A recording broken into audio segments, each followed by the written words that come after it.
Bonjour Mathias, comment vas-tu? Bonjour Geoffrey, très bien et toi? Très très très bien, merci Ouais, beaucoup. Mathias, je suis ravi de prendre ce café avec toi. On va parler d'un sujet Mathias. super chaud en ce moment de l'actualité de la publicité digitale. Ouais. Enfin, il y a deux sujets en ce moment, on entend beaucoup parler. C'est le contextuel, mais merci, merci pour nous, et la connected TV. Et notamment, Merci visiblement, pour ça nous. fait merci pour vous, ça fait un raz-de-marée aux US. Et puis, on va voir si tu vas nous présenter un peu, toi, au niveau européen, comment ça se passe pour Rakuten TV. Mhm. Alors, c'est un sujet sur lequel je m'intéresse forcément pour le futur de Quarry. On est en train d'étudier des solutions justement pour faire du ciblage contextuel sur la Connected TV en particulier. Et je suis heureux aujourd'hui que tu partages ton savoir et que j'apprenne des choses. Donc, merci beaucoup d'avoir accepté l'invitation. Bah, je t'en prie, merci pour l'invitation. Euh, je te laisse te présenter. Ouais, bah, rapidement, hein, donc moi j'ai fait une petite dizaine d'années de conseil en agence média, et puis donc sur diverses industries, principalement dans le groupe Omnicom. Et puis j'ai fait un tournant il y a 3 ans maintenant, côté régie publicitaire, pour voir un peu ce qu'il y avait de l'autre côté de la barrière. J'étais plutôt bien accueilli chez Rakuten Advertising. On a commencé l'aventure sur des logiques beaucoup plus bas de funnel, beaucoup plus performance, avec un silo affiliation qui est toujours existant, qui est assez costaud au niveau mondial. Et puis retargeting, prospecting qu'on a fait pendant longtemps avec Nexperf notamment, et qu'on arrête à la fin du mois pour plein de raisons. J'ai appris ça. J'ai Ouais, appris ça. bah, pour plein de raisons, et surtout parce que en fait, pour une bonne raison, c'est que Rakuten TV est en train de pousser un peu les murs des autres leviers. Rakuten TV, c'est 43 pays. C'est, comme tu l'as dit en introduction, une dynamique assez forte sur le marché. C'est un peu l'année du mobile pour la Connected TV, tu vois, 10 ans après. Donc, on essaie de recentrer un peu les efforts sur ce levier-là. Et donc, moi, au sein de l'équipe Sales, Business Development, je suis en charge de la commercialisation, effectivement, des offres vidéo principalement. On garde un petit satellite sur Rakuten.fr, qui est la marketplace sur laquelle on peut toujours faire du média de manière assez traditionnelle. Mais voilà, le gros sujet de l'année dernière, de cette année et des années à venir sera le développement de Rakuten TV, et donc de coller un petit peu à cette dynamique très forte de la Connected TV slash IPTV dont on parle finalement déjà depuis quelques années. Euh, et voilà, donc il y a quelques acteurs forts sur le marché, et nous on a une particularité, mais on en reparlera peut-être un petit peu plus tard, c'est qu'on a concentré nos efforts justement sur le device télé pour être un peu, j'allais dire, à la croisée des chemins entre ce qu'on peut retrouver sur l'agilité du digital d'un côté, et puis avoir des impacts très très forts comme ce qu'on peut avoir sur les campagnes télé un peu plus tradies, ce que font pas forcément les concurrents. Donc voilà, c'est un premier point de différenciation assez costaud. Et je suis en charge de cette commercialisation sur un pool d'agences principalement, et un peu de clients directs. Mais sur ces logiques-là, c'est vrai qu'on passe pas mal par les agences qui ont quand même la main mise un petit peu sur les stratégies médias multiscreen au sens large. Ok. Voilà. Alors, si on reste sur la Connected TV, tu m'avais expliqué qu'il y a différents systèmes de monétisation. On Ouais, pense à l'abonnement, on pense à la publicité, et il y a tout à peut-être autre fait. chose. Ouais. Tu peux nous en dire un peu plus? Ouais, bah, il y en a trois principales. Sur les acronymes, c'est AVOD, SVOD, TVOD. Euh, TVOD, donc Transactional VOD. Ça nous rajeunit pas, mais c'est un peu le format vidéo futur de notre enfance. C'est-à-dire qu'on va sur une plateforme louer ou acheter un film, un épisode de série, un documentaire, etc. Plus ou moins cher en fonction de la récence et des deals qu'on peut avoir avec les différentes majors. La SVOD, assez tradie, c'est juste les abonnements. Donc, c'est les Netflix, les Disney, etc. Et puis l'AVOD, qui finalement est en fait un format qui est, enfin un mode d'achat qui est connu depuis des années et des années, qui est l'advertising VOD, c'est-à-dire avoir accès à une partie du contenu ou à un contenu en échange de la publicité. Donc tu as ces trois modèles-là. Euh, D'accord. qui ont des stratégies assez différentes et en fonction des maisons ou des majors ou des distributeurs de contenu qui poussent soit un format, soit deux formats, soit parfois les trois formats. Et côté Rakuten, on a deux axes. À la base, Rakuten TV était une plateforme de TVOD. Et en octobre 2019, on a lancé la partie AVOD sur les 43 pays européens. Et tu l'as dit en introduction, c'est assez intéressant, avec un regard quand même assez porté sur les US, qui ont, on va dire, peut-être 3-4 ans, ils sont un peu en avance de phase de 3-4 ans. Donc, on voyait qu'il y avait quand même quelque chose qui bougeait beaucoup sur le sujet. Même si c'est quand même un marché qui est assez différent, puisqu'ils n'ont pas du tout les mêmes rapports que nous, on a en France, par exemple, avec les FAI, où prendre un abonnement aux US, ça doit être entre 100 et 150 $. Donc, la partie Connected TV, c'est par nature, on va dire, développé assez rapidement. Mais c'est vrai qu'on avait toujours un regard sur les États-Unis, chez qui on a pas mal d'activités, notamment en affiliation, etc., pour voir un petit peu, tu vois, ce qui se passait sur le marché. Et donc, c'était le bon moment en octobre 2019 pour lancer l'approche sur la partie AVOD, au moment où effectivement toutes les autres plateformes commençaient à vraiment être super dynamiques sur le sujet. Bon, après, il y a eu plein d'étapes, les confinements, etc. Ouais. Qui, dans ce malheur-là, nous a quand même pas mal aidé. Hein, je dois être assez honnête là-dessus. Ça a fait de l'audience.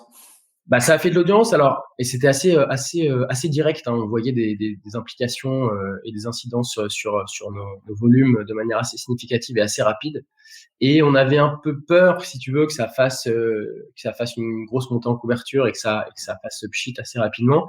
Et finalement, ça nous a aidé à passer des paliers.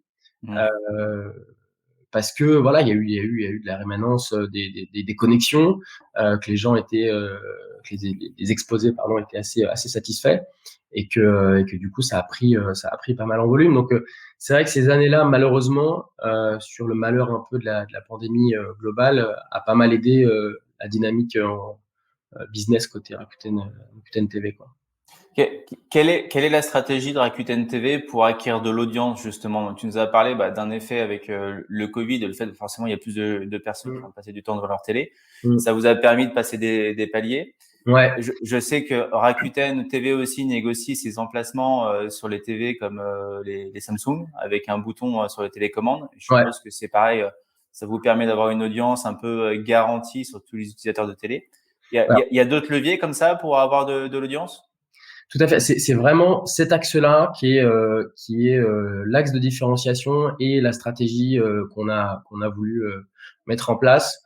C'est-à-dire que nous, tu nous auras jamais vu en télé, en affichage, en vidéo, etc., à l'instar d'un Netflix, d'un MyCanal ou autre, qui eux ont plutôt des stratégies de mettre en avant leur contenu, pousser leur contenu pour dire ce qu'ils ont un peu en magasin. C'est ni bien ni mal, hein, c'est juste leur manière de faire. Nous, on a eu une démarche assez différente, c'est-à-dire que tout l'investissement marketing, on l'a mis dans les deals qu'on a fait avec les constructeurs télé. On est parti d'un constat assez simple. Si je prends l'exemple de la France, en France, il y a 29 millions de foyers. Selon l'Observatoire de l'audiovisuel, tu as 96% des gens qui ont une télé, et sur ces personnes-là, tu en as plus de 80% qui ont des Connected TV. Et il y a une dynamique super forte parce que c'est à peu près 5 millions de Connected TV qui sont vendus en France chaque année.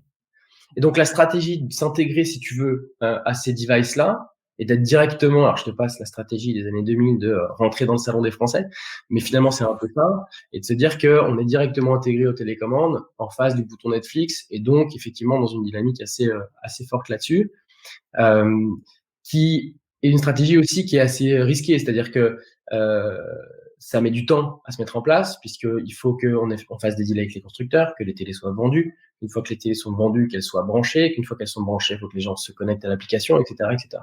Donc, il y a eu une montée en couverture qui a été assez douce sur 2019. Et puis après, on a fait des 300% de croissance de manière assez linéaire pour que ça explose aujourd'hui. Donc, le principal axe on va dire, de développement sur la partie audience, elle est calée sur ce prisme-là. Tu nous as parlé du contenu qui sont poussés, oui, par les Canal+, Netflix, etc. Mais vous avez quand même du contenu propriétaire, il me semble, non? Des concerts, des événements sportifs, des choses comme ça? Ouais, alors il y a toujours la bataille, du contenu au sens large. nous, on a des deals aussi sur la partie payante avec les majors principales, HBO, Paramount, Fox, Disney, etc., qui sont quand même un, un, un outil de pool qui est assez fort. C'est-à-dire que même si c'est payant, ils vont d'abord regarder ce qui existe sur le payant. Là, on a le dernier James Bond, ce genre de choses. Et derrière, il y a un lien qui se fait entre la partie TVOD et la partie AVOD qui est assez intéressant. Et en plus de ça, effectivement, nous, on a la chance d'être un groupe assez robuste. Sans faire cocorico, on est le 6e groupe Internet mondial. Mais ça veut dire derrière qu'il y a pas mal il y a pas mal d'investissements sur différents business, il y a à peu près 80 business différents, et là-dedans, il y a aussi du sponsoring. Et du coup, on est les sponsors du FC Barcelone, des Golden State Warriors, on a racheté les droits pour la Coupe Davis, etc., etc. Donc, on a pas mal d'éléments qui nous permettent de faire des productions exclusives et qui sont par ailleurs un peu différenciantes de ce que peuvent faire les créateurs de contenu comme un Netflix ou quoi, qui sont très orientés sur des classiques très bien faits, mais sur des documentaires, sur des séries, etc., etc. Donc on a des contenus exclusifs aussi pour se différencier par rapport à la concurrence.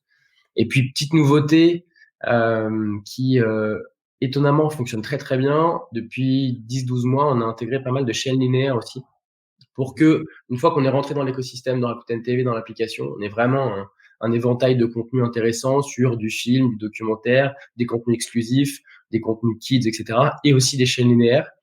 Je vais être super honnête, moi je pensais que ça allait pas forcément super bien fonctionner. Je pensais que c'était important de l'avoir pour proposer quelque chose le plus large possible. Et en fait, on se rend compte que ouais, il y a un intérêt. C'est assez calé sur les moments de consommation de ces types de chaînes en télé. Mais tu vois, des Bloomberg, des Reuters, des CNN à l'inter, ce genre de chaînes sont hyper consommées chez nous. Donc, c'est assez intéressant d'avoir en plus cette brique un petit peu média planning que tu peux retrouver sur des logiques de télé un peu classiques qu'on peut proposer en Connected TV. Ok. Si on revient sur ton métier, donc sur la publicité, donc tout ce qui est AVOD, comment vous vendez, vous, des packages? Est-ce que c'est en direct ou en programmatique? Les deux. Ouais. Les deux. On est un petit peu old school sur le sujet, si j'ose dire. C'est-à-dire qu'on a commencé de manière assez traditionnelle et puis petit à petit, on s'est ouvert aux logiques programmatiques. Et en fait, il a fallu un petit peu de temps d'adaptation, de discussion, d'évangéliser un petit peu le sujet sur le marché. Mais aujourd'hui, on travaille super bien avec des teams comme PBU, comme HPH, etc., dans les différentes grosses structures, les gros trading desks. Et ça se passe plutôt super bien. Donc, parce qu'il y avait une sorte d'appréhension, si tu veux, par rapport à l'aspect télé. Je pense qu'il y avait des réflexes très télé, justement, de se dire, oh là là, il y a des ouvertures de planning, c'est complexe, il faut un investissement assez costaud parce que on connaît par ailleurs, en parallèle, les investissements qu'on met en télé, etc. Donc, je pense qu'il y avait un espèce de frein presque naturel à se dire, parce que c'est en Connected TV, ça va être compliqué. Et donc, il a fallu juste qu'on explique qu'on avait cette agilité digitale. Ouais. Et à partir de là, ça s'est vraiment développé hyper rapidement. Donc, on a cette capacité à proposer en gré à gré ou en programmatique de manière totalement différenciée et ça n'impacte pas les performances à date. Je crois savoir qu'il y a des enjeux quand même technologiques pour Ouais. vos clients, notamment le tracking des visibilités, les tracking des performances, etc. Tu peux nous en dire quelques mots? Ouais, alors ça, c'est un peu encore un sujet en construction qui n'est pas forcément de notre fait. Et quand je dis nous, je parle du marché de la Connected TV au sens large. C'est qu'il y a encore un sujet technique à lever qui, je pense, n'est pas très compliqué par ailleurs, mais qui est tout simplement pas forcément dans les roadmaps du MRC, des grosses structures de visibilité, etc.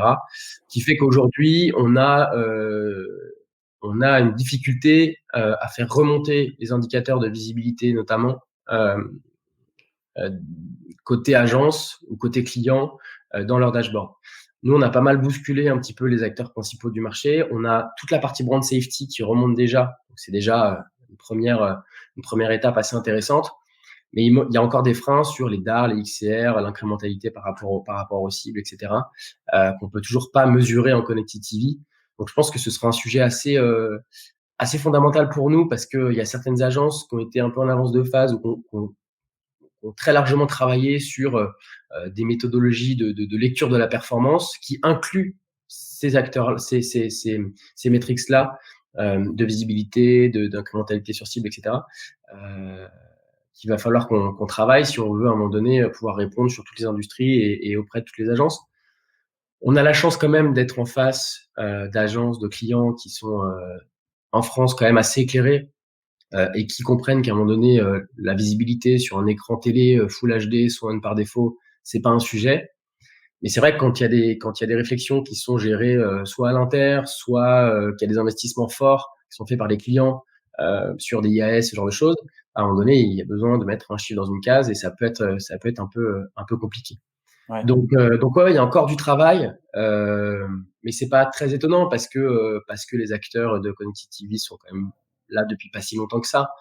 Euh, et je pense qu'en plus le marché avance très vite là-dessus, est devenu très très mûr en 5-8 ans sur le sujet, avec des méthodologies assez poussées, etc. Donc je pense qu'on est assez attendu là-dessus. Et nous, on est dans les starting blocks, quoi. On n'arrête pas de bousculer un peu les acteurs principaux sur le sujet. Et je pense que ça va bouger assez vite, quoi. Ouais. Et ce sera un vrai game changer pour nous aussi, quoi. Tu nous as détaillé pas mal de problématiques post-impression sur le tracking, sur la mesure d'audience, mesure des résultats, etc. Il y a aussi tout ce qui est pré-impression. Donc là, je mets ma casquette un peu de targeter, tu vois. C'est comment tu fais, on en avait parlé, hein, pour comprendre le contenu, où est affichée la publicité potentiellement.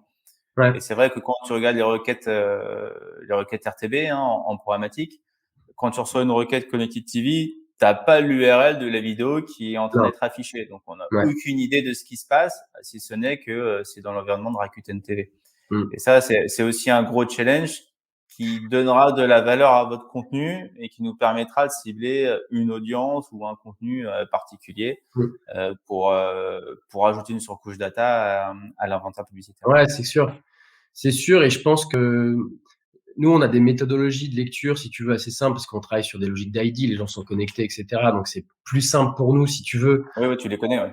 Je les connais, c'est presque un espèce de CRM-like interne où je sais ce qui se passe, mais pour aller chercher de l'incrément, effectivement, et se servir d'acteurs comme vous, par exemple, effectivement, il va falloir pousser un peu les curseurs sur l'aspect technologique. Euh, Néanmoins, moi, je vois pas de frein particulier, si ce n'est juste d'avoir le temps, l'énergie, les bonnes personnes au bon moment, parce que nous, on passe par un SSP, par des ad serveurs qui sont assez traditionnels. Euh, on passe par la partie IP, on n'est pas contraint par des logiques de FAI ou quoi que ce soit. Donc, finalement, t'as un environnement qui, a priori, est plutôt facilitateur pour ces logiques-là. Donc c'est vrai que c'est des sujets sur lesquels il faut qu'on se pose. Et puis on avait évoqué le sujet de la fin un peu des cookies et donc de trouver des nouvelles manières, changer un peu de paradigme sur l'approche et trouver des nouvelles manières d'aller chercher de la data, euh, et ça passera par ça, c'est sûr. Ouais.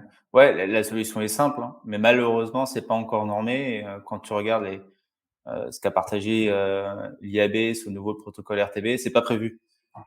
Donc voilà, Bah, tu es obligé de passer par des partenaires qui te font de la hum, catégorisation de catalogue et qui te permettent d'essayer de retrouver. C'est ce que fait Iris TV, notamment, ouais. qui te Et permet de retrouver le catalogue. je reviens à ce que je disais tout à l'heure sur les logiques de roadmap. C'est qu'effectivement, tu le dis, c'est technologiquement et bien mieux placé que moi pour le savoir. Ça paraît assez simple, mais c'est quelle est la priorité pour les acteurs majeurs et comment on peut le mettre en place assez rapidement, quoi. Pour l'instant, ça part que des petits pains, l'inventaire Connected TV.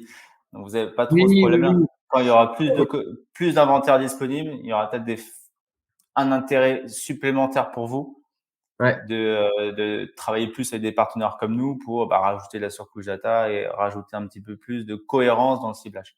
complètement. Non, ouais, complètement. On va aborder un dernier sujet. Alors, je pense que la bataille dans le futur, hein, va se diviser autour de deux fronts. t'as d'un côté le contenu et les plateformes de contenu comme vous, mais on Ouais. voit aussi, ouais, t'as Disney, CBS, Paramount, Netflix, qui construisent des catalogues de contenu, qui les mettent à disposition et qui se battent sur la taille de l'audience face à un certain contenu. Et tu as à peu près la même chose avec des TikTok, des YouTube, des Insta, même si c'est du user-generated content. C'est pareil, tu vois, c'est un maximum de contenu sur une même plateforme et comment on fait pour faire venir le maximum d'audience sur ces plateformes-là. Donc, d'un côté, je vois ces acteurs-là qui vont créer du contenu, créer de l'audience. Et de l'autre côté, je vois qu'il y a une bataille justement sur la capacité à cibler. Et c'est pour ça que tu vois la dualité, comme on disait au début, les deux moments chauds aujourd'hui, c'est contextuel et connected TV, donc le Mm. contenu et le ciblage. Et donc, la capacité à aller cibler du contenu, quel qu'il soit, par des acteurs comme nous, hein, comme Query, pour avoir de la finesse et apporter une valeur ajoutée dans le ciblage et une valeur ajoutée à l'exposition de la publicité par rapport à une audience cible. Mm. Toi, qu'est-ce que tu en penses dans un futur, justement, sans cookies, sans tracker, sans données utilisateurs, sans rien du tout? Est-ce que tu n'as pas l'impression qu'on est en train de revenir justement à des modèles de base comme on avait sur la TV avant Classique. et que quelque part, voilà, ce que vous faites avec Collective TV, ça va se coller complètement avec les habitudes d'achat des annonceurs Mm. comme l'ancien temps, enfin l'ancien temps, on s'entend, hein. Mais et qui va vous permettre justement de scaler encore plus vite chez les agences, chez les annonceurs Mm. et les autres acteurs. C'est un sujet super intéressant et c'est vrai hyper c'est un sujet du jour quoi. Après je pense que c'est une brique qui va la fin des cookies par exemple, c'est une brique qui va relancer le sujet sur ce qui est déjà réalisé, mais ça va pas se substituer à l'existant, c'est-à-dire que ça va conforter l'existant, mais des logiques de contextuel, de sponsoring, d'opérations spéciales, de sémantique, qui était bien placé pour le savoir, etc. Ce sont des technos ou des partis pris qui sont déjà existants, en fait. Et c'est-à-dire que je pense que depuis pas mal de temps, il y a les logiques de data qu'on pris le pas sur tous les sujets au niveau marché, mais parce que aussi tu as des clients qui ont investi des centaines de milliers d'euros dans des DMP, qui payent des agences spécialisées, etc., etc. Donc c'est devenu, si tu veux, la norme que de parler de data. Mais faut pas oublier déjà que même si la télé baisse un peu en consommation et pas revenu à ses niveaux de 2019, etc., ça reste un média super fort. Et on a beau se parler de télé segmentée, télé programmatique, etc., on est quand même encore sur une approche traditionnelle, mais c'est pas un gros mot, de contextuel. Et donc que ça existe déjà et que même des acteurs qui proposent à la fois de la data travaillent aussi sur des logiques de média planning de contexte en parallèle. Donc c'est pas juste la data et une nouveauté du coup post-cookie qui va se substituer à l'existant. Maintenant, c'est vrai que cette évolution, ça va un peu obliger tous les acteurs de la chaîne finalement, les marketeurs, les concepteurs, les agences créa, les agences médias, nous les régies, etc., à continuer à développer ces axes-là ou à recentrer un peu l'énergie sur ces axes-là dans le futur. Ça c'est une évidence. Ça c'est une évidence. Ou alors à des nouvelles opportunités. Tu vois, je pense à un sujet qu'on est en train de mettre en place qui sera probablement live dès avril. On a travaillé avec un acteur qui s'appelle Innovid, qui est un acteur qui fait des créas enrichis. Et l'objectif, c'est d'être le premier acteur à proposer des créas enrichis en télé via la Connected TV. Et ça, c'est aussi une manière de dire comment, quand tu es contraint à des fins de cookies, avoir un peu moins de data, tu travailles, tu recentres un peu le travail sur d'autres axes pour avoir toujours les mêmes impacts sur ton funnel, etc. Et d'ailleurs, les études qu'ils ont réalisées aux États-Unis, puisqu'encore une fois, ils étaient un peu en avance de phase, et c'est un acteur qui est déjà live et qui tourne très bien aux US. Les études qu'ils ont réalisées sur les exposés non exposés de leur campagne, etc., sur la préférence de marque, tu es quasiment à 30%, et sur l'intention d'achat, tu dépasses les 30%. Donc, tu vois, c'est des nouvelles manières, et je te rejoins tout à fait, de réfléchir, de construire, de repenser un peu le media planning qui va permettre de compenser un petit peu ce manquement par rapport à la data et aux cookies.